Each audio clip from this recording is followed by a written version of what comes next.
Y sailors don't fall sick at sea. Answer तो आपको मिल ही गया है कि जहाज पे एक सी फेयर को जल्दी से बीमारी लगती है, जितना मर्जी बीमार हो, यहाँ पर चाहे सर्दी लगती हो, जुकाम लगता हो, गले में दर्द होता हो, साइनस हो, तबियत खराब होती हो, बुखार होता हो, बट जनरली जहाज पे जाके आप किसी भी जहाज़ी पूछोगे जल्दी तबियत खराब नहीं होती है। सो ये एक फैक्ट है, बट क्यों नहीं होती है चलिए उसके पीछे आंसर्स देखते हैं बहुत सारे। चलिए स्टार्ट करते हैं। तो चलिए पहले रीज़न शुरू करते हैं। देखिए मैं जहाँ रहता हूँ मेरे घर से कोई 500 मीटर की दूरी पर बीच में बहुत हल्ला मचा हुआ था कि अरे वहाँ पर लोगों को चिकनगुनिया हो रहा है, डेंगू हो रहा है। वहाँ पर एक नाला फ्लो करता है और वहाँ पर पानी बिल्कुल रुका रहता है और दुनिया भर के मच्छर और कूड़े कबाड़ वहाँ पर रहता है। मेरे हाथ में नहीं उसे साफ रख पाना, राइट, जिस कारण से वहाँ के आसपास के लोगों को बहुत सफ़र करना पड़ रहा है। So guys, diseases developed at home brought on ship, या फिर डिजीज स्प्रेड बाय आउटसाइडर्स। कोई बाहर का बंदा आ गया, कोई सर्दी जुकाम लेकर आ गया, आपको दे दिया। कोई बाहर मच्छर हैं, मक्खी हैं, कंट्रोल आपके हाथ में नहीं है, एक गंदे इलाके से पास हो रहे हो और आपको मच्छरों ने काट लिया, डेंगू हो गया, चिकनगुनिया हो गया और कोई बीमारी लग गई। बट जब हम शिप पे रहते हैं तो हमें ये सब चीज़ें नहीं होती हैं। एक तो हम आइसोलेटेड एनवायरनमेंट में रहते हैं, गंद कबाड़ से बहुत दूर रहते हैं, वायरसेस डिजीज से बहुत दूर रहते हैं। आइए जानते हैं कि कैसे और क्यों। पर्सनल हाइजीन के ऊपर यहां पर 3-4 स्लाइड चलेंगे कि हम अपनी साफ सफाई के लिए क्या करते हैं। हर वीक कैप्टन साहब, चीफ ऑफिसर मिलके, इवन समटाइम्स चीफ इंजीनियर, हमारे पूरे कैबिन का इंस्पेक्शन होता है। एज ऑफिसर्स और इंजीनियर्स हमारा कैबिन तो स्टीवर्ड डेली बिल्कुल अच्छे से साफ करेगा, सारी मॉपिंग होगी, क्लीनिंग होगी, सब चीज़ अपनी जगह पे रखी जाएगी। और इवन जो क्रू मेंबर्स होते हैं वो भी अपना कैबिन रेगुलर साफ रखते हैं और हर संडे के संडे उनके कैबिन का इंस्पेक्शन होता है। तो पहले तो अगर आपका कैबिन साफ है तो उससे बहुत फर्क पड़ता है। पर्सनल हाइजीन में क्या आता है, आपने बॉयलर सूट पहना है वो गंदा है तो वहाँ पर लॉन्ड्री में आपका क्या होता है, आपकी अलग से बढ़िया लॉन्ड्री रहेगी और वहाँ पर जैसे 2 वॉशिंग मशीन रहेगी। एक रहेगी बॉयलर सूट की बिल्कुल अलग, जिसके अंदर ऑयल भी हो सकता है, ग्रीस भी लगी हो सकती है, वो अलग धोए ले जाएंगे। और एक होता है आपकी क्लीन क्लोथ्स की लॉन्ड्री जो रहेगी, वॉशिंग मशीन रहेगी, वो बिल्कुल अलग रहेगी। तो यहाँ पर भी हाइजीन का बहुत ख्याल रखा जाता है, बहुत साफ सफाई से रखी जाती है। आगे बढ़ते हैं। पर्सनल हाइजीन में हमें टॉयलेट्स में जितने भी कॉमन एरिया है, वॉश बेसिन, जहाँ पर वहाँ पर आपके पास प्रॉपर हैंड वॉश पड़ा रहेगा, टिश्यू पेपर रहेंगे साफ सफाई रखने के लिए, और हर जगह लगा रहेगा please wash your hands regularly. और हम लोग रखते भी हैं ख्याल अपना। जहाज पे गंदे हाथ किसी के होते हैं तो उसको बहुत अलग निगाह से देखा जाता है, which is very very important. Personal hygiene के अंदर free face mask, gloves, hand sanitizer during covid times company provide करती है और आपके पास एम्पल टाइम में रहते हैं, आप रख सकते हैं। पर्सनल हाइजीन में क्रू को जितना भी हम लोग ऑफिसर्स इंजीनियर्स क्रू होता है, हमें फ्री में साबुन, ये वॉशिंग सोप है, हमें डव जैसे सोप नहाने के लिए मिलते हैं। उसके अलावा जो लॉन्ड्री रहती है वहाँ पर भी खूब सारा वॉशिंग पाउडर पड़ा रहता है ताकि हम अपने वॉशिंग मशीन में कपड़े धो सकें। सो ये हो गया पर्सनल हाइजीन में। हाइजीन में आप एक वक्त हो गया, उसके बाद हाइजीन में कुकिंग आती है कि खाना, अगर आपका खाना अच्छा बना आधी बीमारियां वहीं चली जाती हैं। कितनी बार बीमारी लगती है कि हम ऐसी जगह खाना खा लेते हैं बाहर का जहाँ पर वो 3 दिन से पड़ा था, 2 दिन से पड़ा था, या कोई कीड़ा मकोड़ा उसमें गिर गया था and all those things, and then वो दिक्कत होती है। जहाज पे इस चीज़ का बहुत ख्याल रखा जाता है। After a tiresome work all we need is a good meal. तो eating food that is unhygienic and contaminated can cause numerous diseases, ये आपको समझना पड़ेगा। और जहाज पे एक आदमी बीमार हुआ तो बहुत सारे हो सकते हैं, और एक आदमी में वैसे बीमार हो गया तो उसकी कीमत लाखों में जा सकती है, क्योंकि उसे किसी मेडिकल सेंटर में भेजना, वहाँ पर डॉक्टर देखेगा, उसका इलाज करना, और कहीं अगर उसे बोल दिया है हिंदुस्तान वापस भेजिए तो उसका जाने का किराया, वहाँ पर मेडिकल एक्सपेंसेस, दूसरे आदमी को लेकर आना बहुत महंगा पड़ता है। तो इस चीज़ का बहुत ख्याल रखा जाता है। On ship we ensure that food is cooked well in hygiene. तो ये कैसे होता है? पहली बात तो हम क्या करते हैं जहाज़ के ऊपर, आप देखेंगे हमारा जो भी सामान आता है, मीट आता है, फिश आता है, वेजिटेबल्स आती हैं, उसको प्रॉपरली रेफ्रिजरेटेड रूम्स में रखा जाता है। मीट रूम में -18 डिग्री सेंटीग्रेड पे, फिश रूम में -18 डिग्री सेंटीग्रेड पे, वेज रूम में 4 से 5 डिग्री टेम्परेचर मेंटेन किया जाता है, ड्राई रूम में 10 डिग्री का इसमें टेम्परेचर मेंटेन किया जाता है। ये 3-4 अलग अलग रूम्स बने हैं जहाँ पर इतना कम टेम्परेचर मेंटेन करते हैं ताकि वहाँ पर बैक्टीरिया ना बने और खाना अच्छी कंडीशन में, फ्रेश कंडीशन में रहे, और जब वो कुक हो तो वो न्यूट्रिशियस भी हो। That is one thing. Second thing, chief cook, जो इंसान खाना बना रहा है उसके ऊपर बहुत रिस्पॉन्सिबिलिटी रहती है। पहली रिस्पॉन्सिबिलिटी कि भैया खाना बिल्कुल सही जगह पे रखा हो, बिल्कुल साफ कंडीशन में रखा हो। सेकेंड थिंग, भैया टेम्परेचर अगर बराबर नहीं है तो बता दो। तीसरी चीज़, अगर कोई चीज़ खराब दिख रही है तो बनानी नहीं है। चौथी चीज़ गैली, जहाँ पर खाना बनता है वो बिल्कुल नीट एंड क्लीन कंडीशन में रहेगी। मैं आपको बता दूं, शिप के ऊपर जब भी पोर्ट स्टेट वगैरह या सर्वेयर आते हैं वो इंस्पेक्शन करते हैं आपकी गैली का, आपके किचन का। अगर वहाँ पर एक कॉकरोच भी मिल जाए तो जहाज के ऊपर लाखों रुपए का फाइन हो सकता है, एक कॉकरोच मिल जाए। तो सोचिए किस लेवल की सफाई रखते हैं हम लोग जहाज के ऊपर। तो ऐसे केस में कैसे आदमी जल्दी से बीमार पड़ सकता है।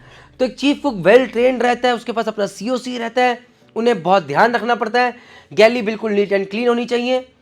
उसके अलावा डिफरेंट कटिंग बोर्ड्स, देखिए मीट अगर काट रहे हैं तो उसके लिए अलग कटिंग बोर्ड रहेगा जिस पे काट रहे हैं, फिश काट रहे हैं उसके लिए अलग कटिंग बोर्ड रहेगा, जब वेजिटेबल काट रहे हैं उसके लिए अलग कटिंग बोर्ड जिसके ऊपर काट रहे हैं उसके लिए नाइफ अलग रहेगा, ताकि जो वेजिटेरियन खाने वाला है और नॉन वेजिटेरियन खाने वाला उनका मिक्स ना हो। नॉन वेजिटेरियन वाला तो वेजिटेरियन खा लेगा, लेकिन वेजिटेरियन वाला कभी भी नॉन वेजिटेरियन वाला नहीं खाएगा। उनका यूटेंसिल्स भी अलग कर दिए गए as per maritime labour convention. तो इस चीज़ का बहुत ख्याल रखा जाता है। कितना टेम्परेचर होना चाहिए, कौन सी चीज़ कहाँ रखी होनी चाहिए, कितनी साफ रखी होनी चाहिए, ये सब चीज़ों का ध्यान रखा जाता है। Very important. उसके अलावा 3 टाइम हेल्दी मील मिलती है। सुबह का नाश्ता फिक्स टाइम पे होता है, दिन का खाना फिक्स टाइम पे होता है, रात का खाना फिक्स टाइम पे होता है। और वो कहते हैं अगर आप हेल्दी खाना फिक्स टाइम पे खाएं, अनशन जल्दी से ना खाएं, तला फ्राइड, अरे आज बन टिक्की खा लेते हैं, अभी let's go and have a burger, अभी let's go and have this, तो आपकी हेल्थ ठीक रहती है। और ये जहाज़ पे मैंने बहुत देखा है, जहाज़ पे हम तला फ्राइड बिल्कुल नहीं खाते।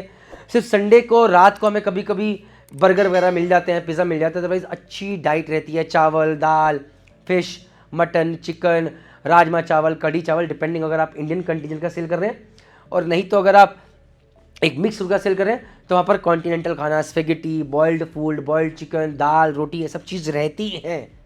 बट एक अच्छे टाइम पे, सही टाइम पे आपको फिक्स टाइम पे खाना मिलता है, और अच्छा खाना बनाते हो, घी तेल वगैरह कम रहता है। एटमोस्फेयर कंट्रोल, यहाँ पर क्या होता है कि जनरली आप ठंडा बाहर जब बहुत ज़्यादा करते हो दिक्कत होती है। जहाज़ के ऊपर एटलीस्ट अकोमोडेशन के अंदर एक फिक्स्ड टेम्परेचर रहता है कि भैया ह्यूमिडिटी 50 से 60% रहे।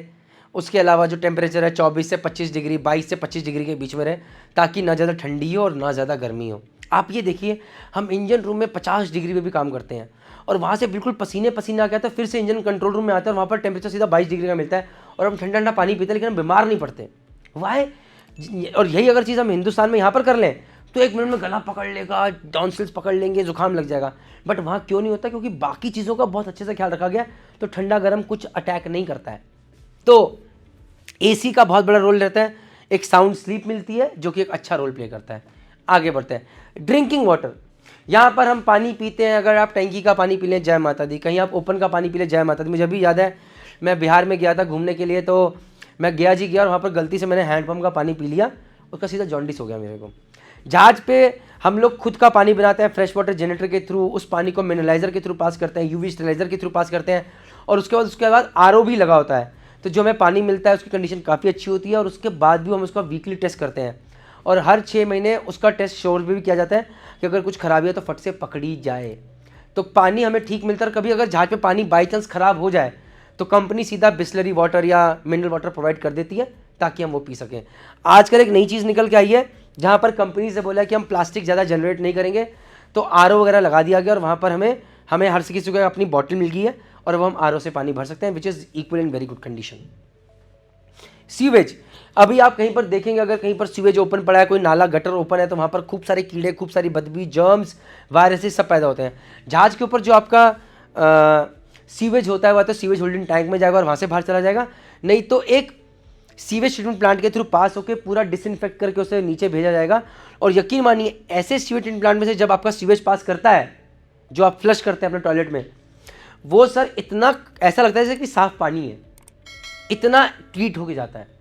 सो गाइज, इस तरह हम सीवेज का भी पूरा ख्याल रखते हैं कि ना तो पोल्यूशन हो और ना कोई जर्म्स पैदा हो, ना कोई बदबू आए। Very important. गार्बेज, अब सोचिए कि आपके घर पे कचरा वगैरह पड़ा और आपने ऐसे ही डस्टबिन में रखा, उसके खूब सारी मक्खी आ रही है, ऑल दोस्ती, तो दिक्कत है। जहाज पे जनरली आपको क्या होगा, ये पूरे बंद रहेंगे, इसमें पड़ा रहेगा, और जैसे ही 5-7 दिन के बाद पोर्ट आता है तो सारा का सारा आज की डेट में लैंड कर दिया जाता है। जितना भी गार्बेज रहता है, प्लास्टिक रहता है, पेपर तो वैसे जला देते हैं हम लोग इंसिनेटर में, ऑयली रैग्स रहेगा तो जला देंगे, लेकिन जो चीज़ जला नहीं सकते वो हम स्टोर करके रखते हैं, जैसे रेड कलर में देखिए, और यहाँ पर भी सेग्रीगेटेड रहता है। जैसे ये ऑयली रैग्स के लिए है, ये प्लास्टिक के लिए रेड कलर, उसी तरह येलो कलर अलग चीज़ के लिए होगा। एक गार्बेज रिकॉर्ड बुक रहती है जहाँ पर हम पूरा लिखते हैं कि कितना गार्बेज था, कितना हमने लैंड कर दिया, ये पूरा में रिकॉर्ड मेंटेन करना पड़ता है, कितना हमने जला दिया, तो पूरा। और ऐसे आप जहाज से बाहर नहीं फेंक सकते इस गार्बेज को, ये रखना है वरना जेल हो जाएगी खतरनाक वाली। आप समझ रहे हैं? उसके बाद आप आज की डेट में जहाज से सिर्फ अगर आपने कुछ खाना खाया, फूड वेस्ट है, जैसे खाना खाया, संतरे खा, उसके छिलक रह गए, तो ये सब तो आप जहाज में नहीं रखोगे, ये सब आप फेंकते हो। और वो भी उसे कम्यूटेट करके, मतलब एक मशीन में डाल के जहाँ पर बिल्कुल छोटे छोटे पार्टिकल्स में टूट जाता है, उसको आप समुद्र में फेंकते हो, वो भी थोड़े डिस्टेंस के बाद। ये चीज़ हो गई। और जनरली फूड वेस्ट, ताकि बदबू ना मारे, उससे आप एक रेफ्रिजरेटर मिलता है जहाज में बड़ा सा, जिसके अंदर आप रखते हो ताकि उसमें से बदबू ना आए। कॉपिड। क्लीन फ्रेश एयर, एक हवा बहुत बड़ा रोल प्ले करती है। मेरा सबसे बड़ा ज़िंदगी का रिग्रेट है कि मैं जहाज पे आके कभी भी ब्रिज पे खड़ा होकर कभी भी उस अच्छी हवा को एंजॉय नहीं करता हूँ, कभी भी फील नहीं करता, हमेशा स्ट्रेस में रहता हूँ। लेकिन एक ये हवा है, देखिए ये कौन सा शहर है, 543A बदरपुर बॉर्डर लिखा है, गेस दिल्ली का दिखा रहे हैं, जहाँ पर इतना बुरा हाल है। और ये समुंदर है जहाँ पर आपको क्लीन हवा मिलेगी। अब यहाँ पर यार बीमार पड़ने का चांस बहुत कम है। हाँ, स्ट्रेस ले लो अलग बात है, काम का प्रेशर रहता है, बट हवा is really awesome. No animals plants, क्योंकि डिजीजेस कई बार प्लांट्स और एनिमल से भी स्प्रेड होते हैं। We are not allowed to carry that. ये आपको चीज़ समझनी पड़ेगी। सो लास्ट में बस एक ही क्वेश्चन बचता है, did I ever fell sick on ship? Well guys, देखिए अगर आंसर दूंगा तो नजर लग जाएगी। I am not going to tell you the answer, you just have to figure out yourself. हाँ, कमेंट सेक्शन में अगर कोई जहाजी कभी सिक पड़ा है तो क्यों पड़ा है प्लीज़ बताइए। जय हिंद, जय भारत, जय माता दी। Take care, bye.